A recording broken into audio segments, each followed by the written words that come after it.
जय हिंद प्यारे बच्चों, स्वागत है आप सभी का। फसल कर रहे थे अपन, चावल और गेहूं की फसल अपन कर चुके हैं पिछले वीडियो में। इस वीडियो में अपन स्टार्ट करेंगे कपास से। कपास जो कि एक रेशेदार फसल है, एक व्यापारिक फसल है और भारत का जो एक महत्वपूर्ण उद्योग है सूती वस्त्र उद्योग, उसके लिए कच्चे माल का जो सबसे बढ़िया साधन है वो है कपास। तो कपास में भारत में विश्व का 12% उत्पादन होता है कपास का। विश्व को भारत 12% कपास देता है। अगर इसकी भौगोलिक दशाएं अपन देखें तो ये एक उपोष्णकटिबंधीय जलवायु का पौधा है। इसकी लंबाई लगभग 1.5 से 2 मीटर तक होती है और तापमान जो है वो है 21 डिग्री से 25 डिग्री सेंटीग्रेड। सामान्य तौर पर यही तापमान रहता है, परंतु अगर 40 डिग्री सेंटीग्रेड तापमान हो तो भी यह उसको सहन कर सकता है। ये जो फसल है वो 200 दिन तक पाला रहित अगर मौसम रहता है तब इसमें बहुत अच्छी पैदावार इस फसल की होती है। वर्षा 50 से 100 सेंटीमीटर तक चाहिए इसको। अगर वर्षा पर्याप्त न हो तो सिंचाई के साधनों से भी इस फसल को पैदा किया जा सकता है। मिट्टी इसमें कछारी और काली मिट्टी सबसे उपयुक्त होती हैं और धरातल सुप्रवाहित समतल धरातल होना चाहिए जहाँ से जल है वो निकल सके, जल का प्रवाह आराम से हो सके। उत्पादन और वितरण अगर अपन देखें तो भारत में सबसे ज़्यादा जो कपास उत्पादक राज्य है वो है गुजरात। तो गुजरात में 34.09% कपास का उत्पादन होता है। अगर गुजरात के ज़िले अपन देखें तो वडोदरा, अहमदाबाद, सूरत, भड़ोच, साबरमती और पंचमहल जो है वो मुख्य उत्पादक ज़िले हैं गुजरात में कपास उत्पादन के। दूसरा जो स्थान है भारत में कपास उत्पादन में वो राज्य है महाराष्ट्र। यहाँ पे पूरे भारत की 20.45% कपास उत्पादित की जाती है। एक बार आपको मैं फिर से बता दूँ, ये जो आंकड़े अपन पढ़ रहे हैं वो 2013, 14, 15 के आंकड़े हैं। तो महाराष्ट्र दूसरे स्थान पे है उत्पादन में, परंतु महाराष्ट्र में प्रति हेक्टेयर उत्पादन अगर अपन देखें तो वो सबसे कम है और सर्वाधिक प्रति हेक्टेयर उत्पादन जो है वो पंजाब में है। तो हेक्टेयर के लिए आपको मैं एक चीज़ बता देती हूँ कि 100 हेक्टेयर की जो ज़मीन होती है वो 1 वर्ग किलोमीटर के बराबर होती है। ध्यान रखना आप इसको। 100 हेक्टेयर में 1 वर्ग किलोमीटर या 1 वर्ग किलोमीटर में 100 हेक्टेयर होता है। तो प्रति हेक्टेयर उत्पादन सबसे कम है महाराष्ट्र का और सर्वाधिक है पंजाब का। किस फसल के लिए? कपास के लिए। तो महाराष्ट्र के अगर अपन ज़िले देखें तो नागपुर, अकोला, अमरावती, वर्धा, नांदेड़, जलगांव और बुल्ढाना आदि प्रमुख हैं। तीसरा जो स्थान है कपास उत्पादन में वो राज्य है आंध्र प्रदेश और यहाँ पर भारत की 13.92% कपास उत्पादित की जाती है। प्रमुख ज़िले हैं गंतूर, अनंतपुर, कुर्नूल और कृष्णा। आगे उत्पादन में हम देखें तो कपास उत्पादन में अगर राजस्थान को देखें तो राजस्थान के जो ज़िले हैं गंगानगर, भीलवाड़ा, अजमेर, बूंदी, टोंक, कोटा, पाली और झालावाड़ में कपास उत्पादन होता है। कर्नाटक में अपन देखें तो 2 प्रमुख क्षेत्र हैं, सलहट्टी और दोड़हट्टी। ये क्या हैं? तो काली मिट्टी जहाँ प्रमुखता से पाई जाती है वो क्षेत्र तो है सलहट्टी और जहाँ पे लाल मिट्टी पाई जाती है वो है दोड़हट्टी, जहाँ पे कर्नाटक का 50% कपास उत्पादन किया जाता है।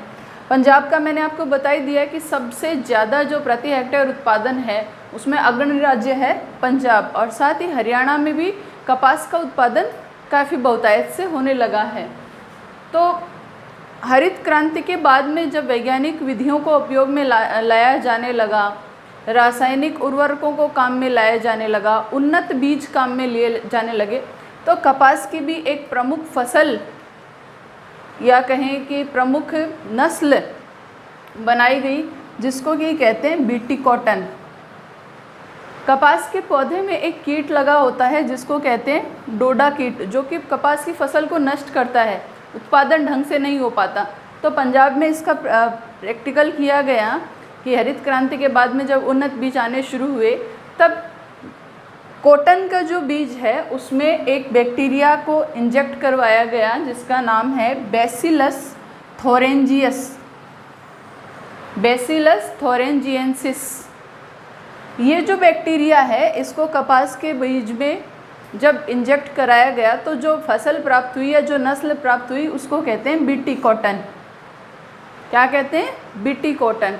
और ये क्यों किया गया? क्योंकि ये जो बैक्टीरिया है इसमें आंशिक सामर्थ्य होती है डोडा कीट को मारने की, परंतु जैसे जैसे समय जा रहा है वैसे वैसे इस बैक्टीरिया में डोडा कीट को मारने का जो सामर्थ्य है वो कम होता जा रहा है। तो इस तरह से ये बीटी कॉटन आप लिख सकते हो। अब अगली जो अपनी प्रमुख फसल है वो है गन्ना। गन्ना एक मुख्य व्यापारिक फसल है, भारत की एक रोपण कृषि की फसल है या बागायती कृषि की फसल है। और इसमें इस विश्व उत्पादन में जो भारत का भाग है वो है 35%। और भारत को गन्ने की जन्मस्थली कहा जाता है। भारत जो है वो गन्ना उत्पादन में प्रथम और द्वितीय स्थान पे ही रहता है। किसके साथ? ब्राज़ील और क्यूबा के साथ। तो भारत, ब्राज़ील और क्यूबा जो हैं वो लगभग प्रथम या द्वितीय पायदान पे ही रहते हैं ये देश, किसमें? गन्ना उत्पादन में। भौगोलिक दशाएं देखें तो यह एक उष्णकटिबंधीय पौधा है जो कि 8 डिग्री से 32 डिग्री उत्तरी अक्षांश के मध्य बहुतायत से होता है। 8 डिग्री से 32 डिग्री उत्तरी अक्षांश। और समुद्र तटीय जो जलवायु है वो इसके लिए बहुत अधिक उपयुक्त है गन्ना उत्पादन के लिए। तापमान इसमें 20 डिग्री सेंटीग्रेड से 30 डिग्री सेंटीग्रेड तक चाहिए। वर्षा 100 सेंटीमीटर से 200 सेंटीमीटर तक चाहिए। यानी आप देख सकते हो लगभग जो चावल के लिए भौगोलिक दशाएं हैं वही गन्ने के लिए भी चाहिए। पानी जितना ज़्यादा होगा गन्ने की मिठास उतनी ही अधिक होगी। गन्ना जो है भारत का जो चीनी उद्योग है उसके लिए कच्चे माल का साधन है।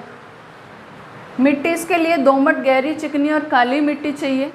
तो भौगोलिक दशाओं के बाद में अब अपन पढ़ते हैं गन्ने का उत्पादन या वितरण।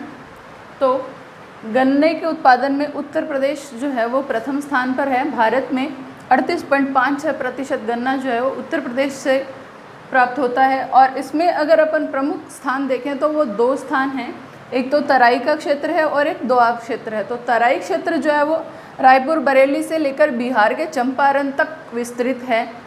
और इसके अंतर्गत जो ज़िले आते हैं वो हैं रायपुर, बरेली, पीलीभीत, खीरी, मुरादाबाद, फैज़ाबाद, जौनपुर और गोरखपुर। और कहाँ तक जा रहा है? बिहार के चंपारण तक जा रहा है।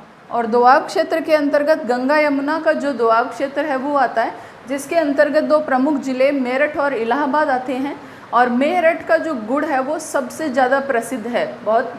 तो उत्तर प्रदेश में जो है वो गन्ने का जो मुख्य उपयोग लिया जाता है वो गुड़ के उत्पादन में, जबकि इसका जो दूसरा उत्पादक राज्य है भारत में जो कि महाराष्ट्र है, वहाँ पे गन्ने का जो उपयोग है वो शक्कर के उत्पादन में काम में लिया जाता है। और भारत में सर्वाधिक शक्कर उत्पादन जो है वो महाराष्ट्र में होता है। गन्ना उत्पादन अगर अपन देखें तो भारत में 23% गन्ना उत्पादन महाराष्ट्र से होता है। और इसमें जो प्रमुख क्षेत्र हैं उत्पादन के वो हैं गोदावरी की ऊपरी घाटी है। ज़िले जो है वो हैं अहमदनगर, नासिक, पुणे, शोलापुर और रत्नागिरी। और तीसरा जो स्थान है वो है तमिलनाडु का। बच्चों गन्ने के उत्पादन में क्या है, समुद्र तटीय जलवायु चाहिए, पर उपयुक्त संसाधन नहीं होने पर और उत्पादन के जो क्षेत्र हैं उन पर पूरा ध्यान नहीं दिया जाने के कारण अभी भी गन्ने का जो उत्पादन है वो उत्तरी भारत में ज़्यादा हो रहा है। परंतु तमिलनाडु में भी इसका उत्पादन धीरे धीरे बढ़ रहा है और इसने अपना तीसरा स्थान जो है बना लिया 11% उत्पादन करके, क्योंकि ये समुद्र तटीय जलवायु है, यहाँ पे वर्षा भी हो रही है खूब। तो इसके अंतर्गत एक महत्वपूर्ण संस्थान है राष्ट्रीय गन्ना अनुसंधान संस्थान, जो कि कोयम्बटूर में स्थापित किया गया है, जहाँ पर गन्ने की किस्मों पर और अधिक प्रयोग किए जा रहे हैं ताकि गन्ने का जो उत्पादन है वो बहुत अधिक बढ़ाया जा सके, उसके अंदर जो मिठास की मात्रा है वो बहुत अधिक की जा सके, ज़्यादा बढ़ाई जा सके। और अन्य राज्य अगर अपन देखें तो आंध्र प्रदेश, गुजरात, पंजाब, हरियाणा, राजस्थान, बिहार और उत्तराखंड में भी गन्ना उत्पादन किया जाता है।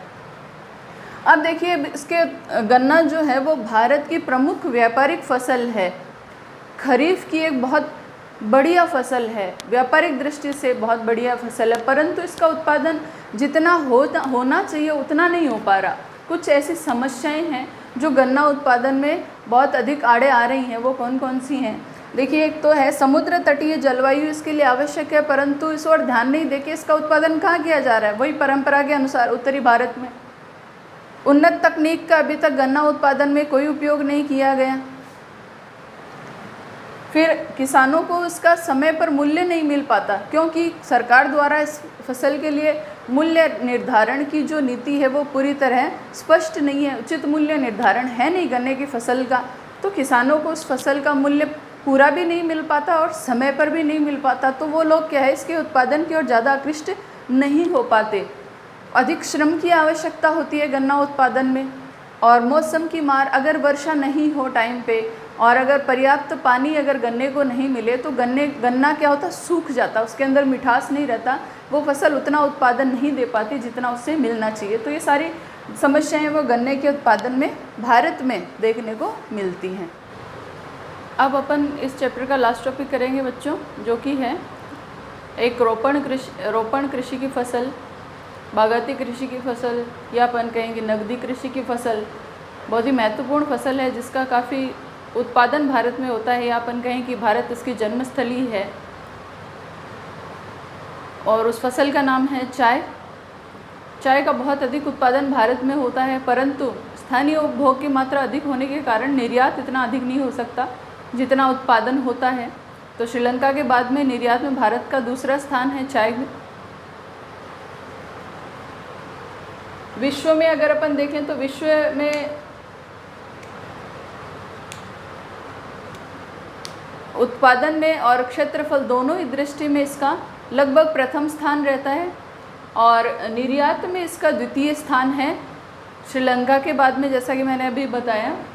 और देश के लगभग 20 लाख लोगों के रोजगार का ये साधन है। इस फसल के लिए अत्यधिक मानवीय श्रम चाहिए।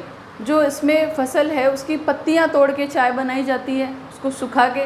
तो पत्तियां तोड़ने के लिए जो महिला श्रमिक हैं वो काफ़ी हद संख्या में इस रोज़गार में जुटी हुई हैं, लगी हुई हैं। चाय वैसे तो भारत में शुरू से होती ही आ रही है, पर इसका प्रथम व्यावसायिक उत्पादन अगर अपन देखें तो वो हुआ था सन 1830-40 में।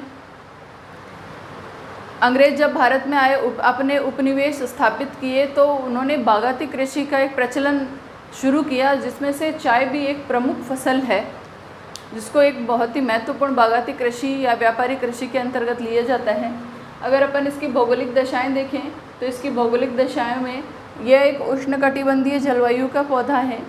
तापमान इसको 25 डिग्री सेंटीग्रेड से 30 डिग्री सेंटीग्रेड का चाहिए।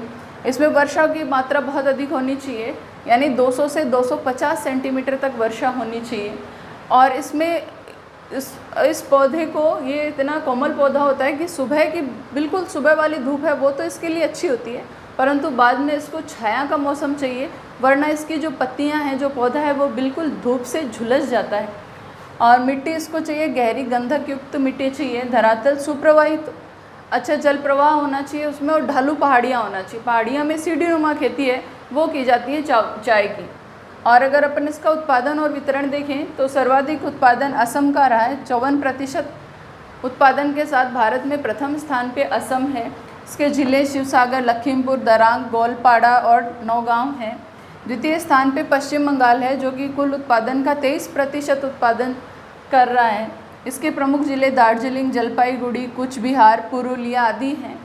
और तीसरे स्थान पे तमिलनाडु है, जो कि 12% चाय का उत्पादन करता है, और इसके प्रमुख स्थान है नीलगिरी और अन्नामलाई की जो पहाड़ियाँ हैं वहाँ पे। परंतु वर्तमान में तमिलनाडु जो है वो इसके उत्पादन में प्रथम पायदान पे आ रहा है। और अगर अपन जिलों की बात करें कि भारत में कौन सा जिला है जहाँ पे सर्वाधिक चाय उत्पादित की जाती है, तो वो जिला है केरल का त्रिचूर जिला। ध्यान में रखिएगा इसको कि केरल का जो त्रिचूर जिला है वहाँ पे भारत की सर्वाधिक चाय उत्पादित की जा रही है। अगर पूरा अपन उत्पादन देखें तो केरल राज्य में चाय का भारत का 8 से 5% या 8.5% उत्पादन हो रहा है। और ज़िले देखें तो त्रिचूर, पालाघाट, कन्नमौर, त्रिवेंद्रम, कोझिकोड और मालापुरम। इन राज्यों के अलावा अगर और भी अपन राज्य देखें तो जैसे ये इधर लिखे हुए हैं, हिमाचल प्रदेश, उत्तराखंड, कर्नाटक, मणिपुर, त्रिपुरा, अरुणाचल प्रदेश, आदि राज्यों में भी चाय उत्पादित की जाती है, परंतु बहुत ही कम मात्रा में। लगभग 1% उत्पादन जो है भारत का वो इन पूरे राज्यों में से दिया जाता है। तो प्रथम पायदान अगर वर्तमान स्थिति में देखें तो प्रथम पायदान पर लगभग तमिलनाडु है, पर सबसे कम जो चाय उत्पादन होता है वो कहाँ हो रहा है? हिमाचल प्रदेश में। तो ये अपना चैप्टर कंप्लीट हो गया 18। अगर आपको वीडियो पसंद आया तो कमेंट ज़रूर कीजिए और सब्सक्राइब कीजिए हमारे चैनल को।